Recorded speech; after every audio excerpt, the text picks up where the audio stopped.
Neurologista do HC. Como é que o senhor vê a volta às aulas aqui em São Paulo e, de uma forma geral, no Brasil, que é o que nos interessa? Bom dia, doutor Evaldo. Bom dia, Datena. Bom dia a todos os ouvintes da Bandeirantes. Olha, Datena, a gente tem que separar o que é a necessidade pedagógica e da segurança, né? Então, o que é necessária, esse retorno, que ele é necessário, não há dúvidas. As crianças precisam aprender, as crianças têm essa necessidade da convivência, né? Isso se estende, evidentemente, para as outras faixas etárias, já entrando na adolescência. Porém, me causou uma certa surpresa a maneira, né? De repente você vem com uma construção de uma política de segurança para que você atenda a necessidade pedagógica e social com a segurança sanitária necessária e, de repente, eu vi com alguma surpresa esse anúncio, sobretudo com redução de distanciamento e tudo mais. Então, me parece, Datena, que na falta de condições de você dar uma escola com segurança, então tem que voltar à aula, não há dúvida nenhuma, mas tem que voltar à aula com regramento e com segurança. Na falta disso, me parece que estão legitimando e legalizando a falta de regras, ou seja, não dá para cumprir como tem que ser feito, eu vou aqui fazer um decreto que não precisa ter distanciamento, usa máscara, e todo mundo sabe como é que é o uso da máscara na vida real, e aí põe a criançada lá para assistir a aula presencial. Então, vi com muita surpresa, com um grau de preocupação, é uma população não vacinada ainda, né? E vamos ver, né? Eu, sinceramente, tenho algum espanto. Não, sou educador, trabalho com isso, acho que é necessário, mas sem regra, da maneira que está sendo feito, é muito singelo falar que dá para voltar só com o uso da máscara. É arriscado demais, em síntese, voltar desse jeito, sem regras definidas, sem distanciamento. Não sei se a molecada vai ser obrigada a usar máscara ou não, se vai usar corretamente, não sei quem é que vai fiscalizar isso.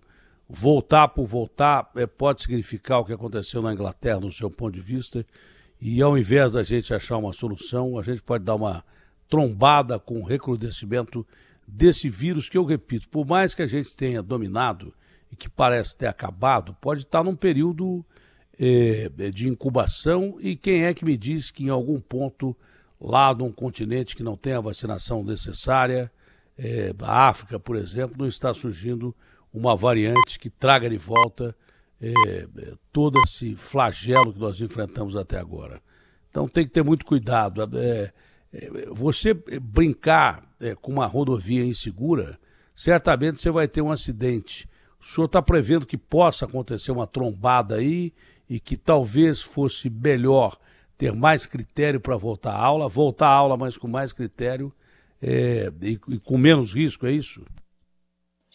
Olha, Datena, não dá para dizer que a situação hoje ela está fora de controle, os indicadores não apontam nesse sentido, mas a gente também não tem uma transmissão comunitária episódica ou baixa.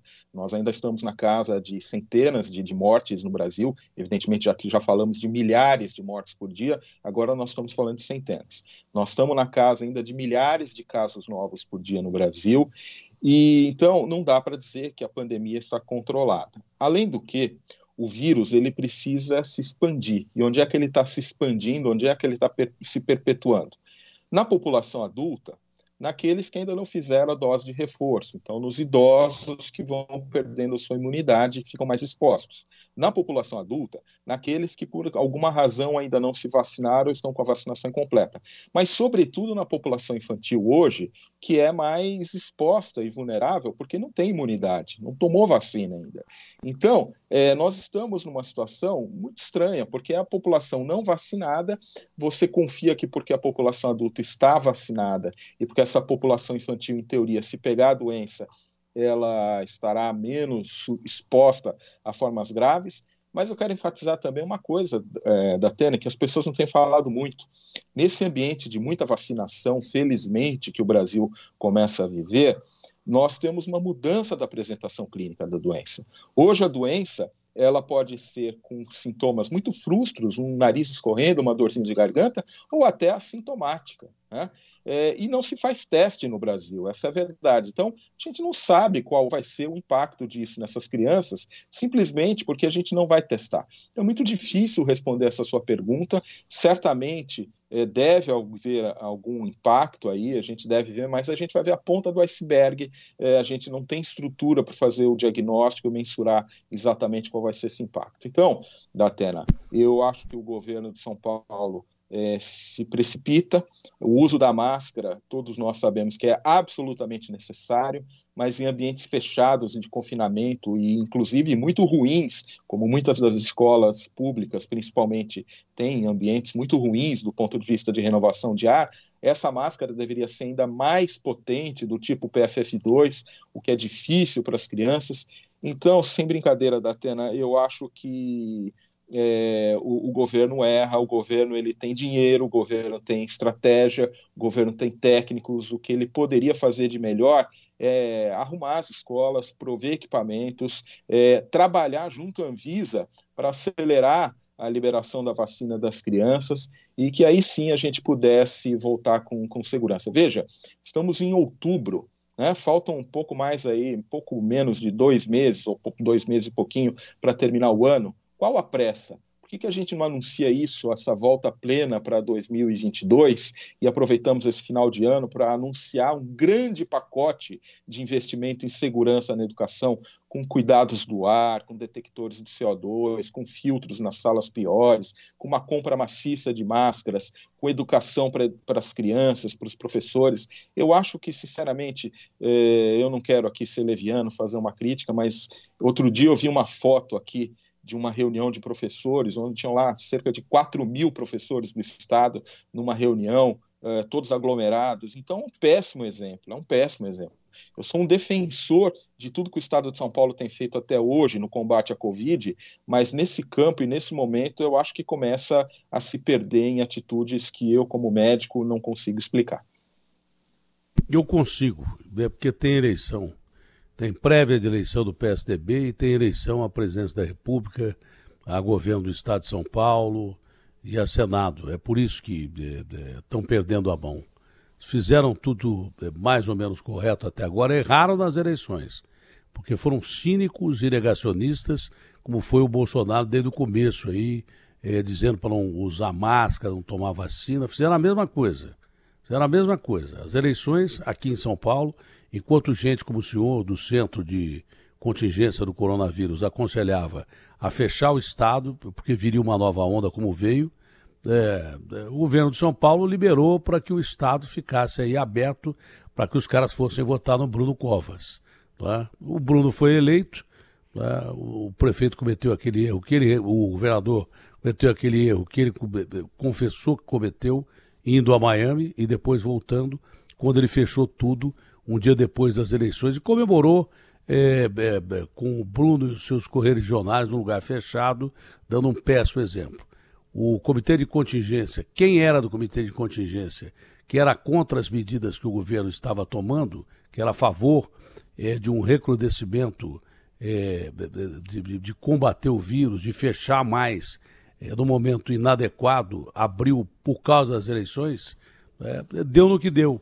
E boa parte daquela gente perdeu o emprego no comitê em que o governo de São Paulo simplesmente não seguiu a regra básica que o comitê dizia: olha, isso aí está afetando o mundo inteiro de novo, se a gente soltar o povão aqui, vai afetar aqui.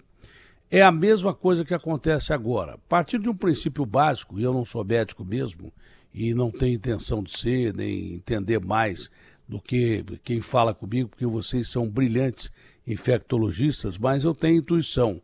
Não tenho nem inteligência, mas tenho intuição e ouço o que as pessoas falam. Por exemplo, eu sei que o vírus se multiplica de uma maneira indiscriminada numa população que não está vacinada. É aí que tem as variantes, né? É aí que ele se torna mais grave. Talvez até a variante Delta não tenha afetado tanto o Brasil quanto afetou outros países, primeiro pelo número de pessoas que já tinham adquirido a doença, passado pela doença e sobreviveram. a tal de imunidade de rebanho. Segundo, pelo alto grau de vacinação, a variante Delta não provocou aqui o que provocou em outros países, como Estados Unidos, Inglaterra e daí por diante, porque tinha uma população que já tinha adquirido a doença, criado anticorpos e estava muito bem vacinada já naquela época. A variante Delta não provocou aquele caos que se previa para o mês de setembro e a gente já passou setembro. Agora, se você põe dentro da escola uma população não vacinada, que o vírus não sabe se o cara é jovem ou não, pelo contrário, eu disse lá no começo, baseado em que eu ouvi de cientistas, que esse vírus, para sobreviver, ele vai se adaptando. Ele ataca as pessoas mais velhas. Pode ser por causa do sistema imunológico. Mas depois ele ataca os que têm entre 45 e 60 anos. Falei, mas fiz uma pergunta. Ele não vai evoluindo para sobreviver? Vai sim, então vai atacar os mais jovens. E a população mais jovem agora, ela está exposta porque a maioria não recebeu segunda dose. Então a pergunta é clara, com esses alunos voltando sem o cumprimento das doses de vacina, não propicia para que o vírus não só contamine essas crianças, como outras variantes possam aparecer no meio em que a variante aparece, é onde tem menos gente vacinada. Datena, essa é uma possibilidade biológica, o vírus está sempre evoluindo. E eu quero aproveitar essa sua pergunta sobre variante, dizer que uma das coisas que o vírus mais adquiriu foi capacidade de transmissão. Então, nessa lei do mais forte que rege a biologia, vão vencendo aquelas variantes que conseguem se transmitir com mais eficiência. A transmissão aérea hoje, ela é importantíssima.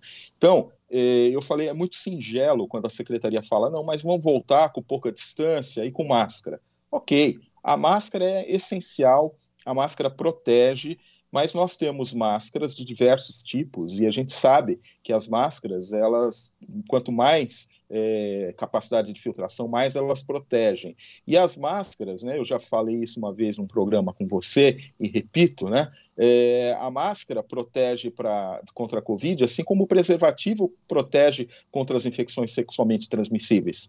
Mas eles têm duas condições, tem uma condição básica, que é ser usado corretamente. E a prática tem demonstrado que, primeiro, as pessoas não usam, e segundo, quando usam, a todo momento tiram, a todo momento abaixam, a todo momento deixam a máscara frouxa, deixam o nariz para fora. Tem o problema da alimentação na escola, da merenda escolar. Então, com essas variantes de alta capacidade de transmissão aérea, acreditar que com pouca distância, sem nenhuma outra medida adicional de segurança, sobretudo um cuidado especial à renovação do ar, que essas crianças vão usar a máscara corretamente, é sinceramente muito temerário. E quanto às variantes, eu não sei se a gente vai ter poder suficiente para exercer pressão e selecionar outras variantes, porque a população grandemente vacinada vai proteger, vai ter uma barreira imune. Mas é possível, Datena, que, como você salientou em um dos seus comentários, as pessoas que estão fora do Brasil,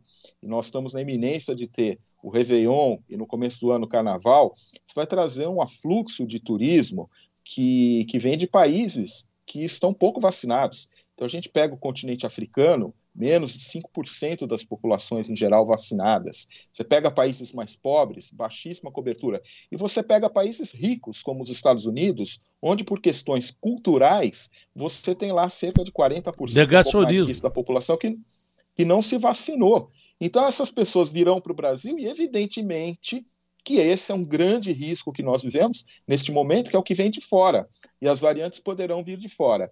E aí, Datena, todo o nosso esforço, todo o nosso empenho, ele poderá ser perdido. Acho que nós tem um trabalho, Datena, que mostra que a maioria dos acidentes automobilísticos ocorrem quando a pessoa está perto de casa. Você pega uma Fernão Dias, pega uma Dutra, pega uma estrada difícil e chega bem. Quando você está chegando na tua casa, você se acidenta. Por quê? Porque as pessoas relaxam. Menos mais atento. ou menos o que me parece que está acontecendo agora. As pessoas estão eu disse às meninas aqui, a relaxar cedo demais. Eu disse às meninas aqui, trabalham aqui em casa, né? Depois eu vi que elas estavam comendo, aí não dá para comer com máscara, é impossível. Mas para usar a máscara você tem que usar corretamente, né? Você tem que cobrir o nariz, a boca, você tem que cobrir. Não adianta você usar máscara para baixo do nariz. Não é para defesa própria só. É também pelo sentimento da misericórdia de não fazer com que outra pessoa pegue a doença. Que pode passar para outra, que pode passar para o seu filho que está com a máscara com o nariz embaixo. O uso da máscara é cultural e milenar em outros países, porque o sujeito que acorda gripado no Japão usa máscara desde 300 anos atrás, quando se descobriu que a transmissão aérea do vírus é o pior dos mundos. Se não fossem cientistas e pesquisadores como o senhor, a humanidade tinha corrido um sério risco, como aconteceu com a peste bubônica, de perder mais gente do que ainda perdeu. A humanidade correu um sério risco, porque essa foi a pandemia perfeita. Por que a pandemia é perfeita? É um vírus que circula pelo ar. Olha que coisa maluca, é uma guerra biológica de circulação pelo ar. E está provado que não é tanto por gotícula que cai sobre determinado ambiente ali, que o vírus ele fica suspenso e sobrevive no ar. Se ele ainda caísse, né, o sujeito espirrou, ele vai e cai no chão e tal, ou cai em cima da mesa, mas está provado que são vírus que flutuam no ar e sobrevivem durante determinado momento. Esse é o pior dos mundos. Se não houvesse descoberto a vacina em tempo recorde, boa parte da humanidade seria extinta. E ainda essa possibilidade não está afastada, porque esse vírus, como todo vírus, ele muda. Claro que ela é menor por causa da imunidade de rebanho adquirida pelo povo no mundo inteiro e pela vacinação. Mas nós nunca podemos deixar de ficar atentos com essa situação. O carnaval que o senhor se referiu, o vírus ia chegar no Brasil, ele ia se tornar uma pandemia, mas ele chegou mais cedo porque a gente teve carnaval aqui, enquanto na Itália e Milão estava morrendo gente pra caramba, na França, na Ásia, morrendo gente pra caramba. A gente fez um carnaval aqui que houve uma disputa. Olha, São Paulo colocou 55 milhões de pessoas nas ruas durante o carnaval. Rio de Janeiro, 30 milhões com os blocos de carnaval. Recife, 30 milhões ou 40 milhões. Essa disputa acelerou a chegada da tal de pandemia ao Brasil, virando o que era uma epidemia localizada, saindo por erro da China e por erro também do OMS dos limites da China, partindo para a Itália, mas já tinha na Itália, na França, na Europa, já tinha o vírus. E a gente fazendo carnaval aqui. Quantos gringos vieram contaminados para cá? E quantos brasileiros foram ver a Fontana di Trevi, lá em Roma, ou então ver a Catedral de Milão e voltaram contaminados sem nenhum controle por parte da Anvisa dos aeroportos? Quantos? Não é? O carnaval foi o start da chegada do vírus no Brasil. Ele ia chegar aqui, mas chegou mais rápido e com uma violência terrível, tanto que levou vidas pra caramba, um dos países em que mais se perdeu gente, mais teve gente contaminada. Então é melhor a gente fazendo até o carnaval e até as festas de fim de ano, os exames necessários, não relaxar tanto e já não ficar anunciando carnaval nem Réveillon, porque o negócio não acabou. As pessoas acham que acabou, mas não acabou.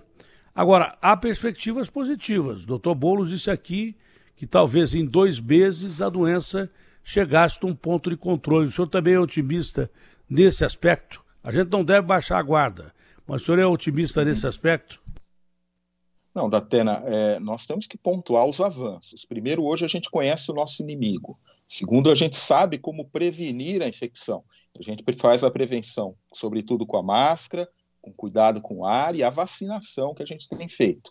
Nós temos um avanço terapêutico importantíssimo com esse antiviral que a MSD descobriu e está em vias de lançar, com anticorpos monoclonais, com drogas que atuam. Então, assim, nós avançamos na prevenção, nós avançamos na terapia e nós estamos num momento da epidemiologia da doença muito mais favorável, isso não há dúvida nenhuma. O que a gente pondera, e eu acho que o raciocínio da Secretaria é exatamente esse, baixa circulação do vírus, alto percentual de vacinados, baixa ocupação de leitos. Então, a Secretaria avança uma casa partindo da premissa de que a situação é boa e de que, se acontecer alguma coisa, as crianças têm uma menor chance de ficarem doentes, com gravidade. Muito bem, esse é o racional. Cabe a nós refletirmos, então, que sim, todos esses fatos eles são verdadeiros, mas eu acho que eles ainda são insuficientes para que a gente dê um passo como esse. Eu acho que a gente precisaria cuidar melhor do nosso plano de proteção às crianças, ao ambiente escolar, ao Brasil como um todo, e aí eu faço eco ao Marcos Boulos, que foi meu professor na residência, meu amigo pessoal, no sentido de que a gente precisa avançar mas com calma. Nós estamos em quase 15 de outubro, 13 de outubro de 2021. Que diferença vai fazer do ponto de vista pedagógico para a gente já estar nesse esquema de transição com alguns cuidados? Que diferença vai fazer se a gente esperar até o começo de 2022, perdão. Considerando ainda que nós vamos ter 2 grandes eventos no Brasil, que um são as festas de final de ano e o outro que é o Carnaval, que poderão trazer um grande problema para nós, e a gente tem que retroagir lá e retroagir num custo de vidas, né? Então, Datena, concordo, eu sou otimista, eu acho que a gente avançou muito em vários aspectos, mas acho que isso não autoriza um tipo de movimentação como essa. Eu insisto, tem tempo, tem dinheiro, tem conhecimento para que a gente pudesse preparar melhor as nossas escolas, nos proteger melhor, avançar na vacinação das crianças. Acho um absurdo a gente não vacinar criança hoje, quando a gente já tem dados de literatura que suportam a vacinação de crianças. Isso tinha que ser uma prioridade. Em vez de a gente querer forçar a barra, a gente tinha que estar fazendo carga junto à Anvisa, junto ao Ministério da Saúde, para que, a exemplo de outros países, a gente vacinasse crianças. Então, Datena, sou otimista, obviamente, a gente melhorou, mas acho que tem que ainda ter uma certa cautela. Eu colocaria essa meta que a Secretaria traz para outubro de 2021 como alguma coisa para março de 2022, depois do Carnaval. Cautela e caldo de galinha não fazem mal para ninguém, principalmente diante de uma ameaça tão grande que a gente já viveu. E outra coisa, é bom dizer para você, eu não quero ser pessimista não, tá? Mas sendo realista e pragmático. Continue usando máscara, tomando as medidas de lavar as mãos. Isso aí tem que ser uma coisa cultural que tem que ser integrada à nossa sociedade. Eu, por exemplo, tomei vacina para gripe a vida inteira fiquei gripado. Dessa vez eu tomei vacina para gripe e há 2 anos eu não pego gripe. Certamente porque, atendendo a uma observação de uma enfermeira inglesa, a Nightingale, que tudo quanto é hospital, coisas médicas tem nome dela lá na Inglaterra, ela percebeu que quando se lavava as mãos, as pessoas que faziam operações ou intervenções cirúrgicas ou, enfim, botavam a mão em gente machucada, a vítima, o paciente no caso, ou vítima mesmo de guerra e tal, as pessoas tinham menos infecção. Então, continue pelo resto da vida lavando sempre as mãos. É claro que álcool em gel, se você tiver à disposição, use. O spray você use, mas mantenha a higiene das mãos. Não é para o fim do vírus, não, é para o resto da vida. Vai evitar, no mínimo, você pegar gripe e outras doenças, que você tem contato com as mãos, que tudo você pega com as mãos. Outra coisa, a questão da máscara tem que ser uma questão cultural do Brasil hoje. Mesmo que acabar, ou diminuir muito, acabar não vai, diminuir muito o coronavírus, vai servir para gripe comum.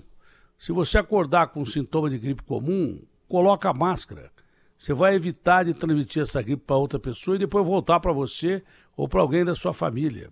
Então, coisas que a gente aprendeu com essa pandemia e às custas de vidas que a gente chora, de feridos que a gente tem que curar, de gente que teve sequelas, mas a gente aprendeu que os hábitos mais simples levam a uma imunização muito importante, não diria que imunização, mas uma proteção muito importante para qualquer tipo de doença. Esses hábitos são fundamentais. Lavar as mãos e usar máscara. Isso não vai fazer mal para ninguém, lavar a mão e usar máscara. E fazer diagnóstico, né, Datena? Hoje é inaceitável que uma pessoa que amanheça, como você descreveu, se amanhece com o nariz meio entupido, uma dorzinha de garganta e tal, você não deve sair de casa sem fazer um teste para Covid e no futuro para Covid e outros agentes, porque esses testes já estão sendo disponibilizados. Você veja, o governo dos Estados Unidos acaba de anunciar um investimento de $1 bilhão para comprar testes. A Inglaterra, a Alemanha, vários países europeus é um teste simples, com o volume de teste, o tamanho do mercado, isso pode ser muito barato, e o governo tem que distribuir, mandar para casa das pessoas e orientar, olha, isso é um teste que fica pronto em minutos, se você amanheceu com dor de garganta, nariz escorrendo, não saia de casa sem se testar, porque às vezes você tem uma infecção com pouco sintoma, ou mesmo assintomática. E aí, se você quer usar o remédio que bloqueia a infecção, você tem que diagnosticar precocemente, não adianta tomar o remédio depois. Então, Datena, a mudança cultural que a Covid nos traz, ela é muito grande, mas ela tem que ser uma mudança cultural abrangente. Porque hoje eu acho que uma coisa boa da Covid é que as pessoas falam de medicina no seu cotidiano. As pessoas discutem saúde pública a favor ou contra, com polêmica ou sem polêmica, mas todo mundo viu a importância da vigilância epidemiológica, da prevenção, de você conhecer o que está acontecendo na sua saúde. Então a gente tem que ficar diferente depois da Covid. A medicina preventiva, você cuidar das suas doenças crônicas, você tem que levar isso a um outro patamar. Usar máscara, como você está descrevendo, eu assino embaixo, eu subscrevo. Isso tem que ser uma medida para transporte público, para lugares de aglomeração, para quem está se sentindo doente. A cultura da testagem e de você saber o que você tem que ser outra coisa. Então, eu espero de verdade que, do ponto de vista do indivíduo, a gente avance, mas também é preciso que quem nos governa, seja no nível municipal, seja no nível federal, tome as medidas cabíveis e aprenda alguma coisa com essa pandemia. Porque o que me assusta, e o motivo dessa nossa conversa de hoje, é que nessa altura do campeonato, as pessoas tomarem uma decisão como essa, que me parece absolutamente intempestiva e otimista demais, para dizer o mínimo. É aquele negócio que eu falei, me perguntaram, o Bolsonaro, você acha que cometeu crimes aí na pandemia? Eu falei, cometeu, de não usar máscara, provocar aglomeração, dizer não à vacina, não tomar vacina até hoje. Mas e os outros que disseram que ele cometeu? Cometeram também nas eleições. Liberaram o país inteiro para fazer comício presencial, reunião em igrejas e pontos fechados, para eleger os seus candidatos. Quer dizer, é fácil apontar o dedo pro cara, porque 3 dedos ficam apontados para você. Fizeram tudo igual, com raríssimas exceções. Então nós precisamos parar desse cinismo no Brasil e fazer tudo igual, mas de uma forma correta. Eu concordo com o senhor. Para que aproveitar esse fim de ano para expor criança em escola? Para que isso? Você pode esperar mais 2 meses, 3 meses, até todo mundo estar imunizado e voltar às aulas. Agora, muito pai de aluno não está concordando comigo, porque as crianças estão estressadas, ficam dentro de casa, atrapalha porque o pai e a mãe não podem trabalhar. Tudo isso eu reconheço. No nosso país tudo é muito mais difícil. Mas sob o ponto de vista da ciência, pelo que eu entendi nessa entrevista, essa atitude de voltar às aulas, ela é fora de hora e intempestiva. Doutor, foi um prazer falar com o senhor.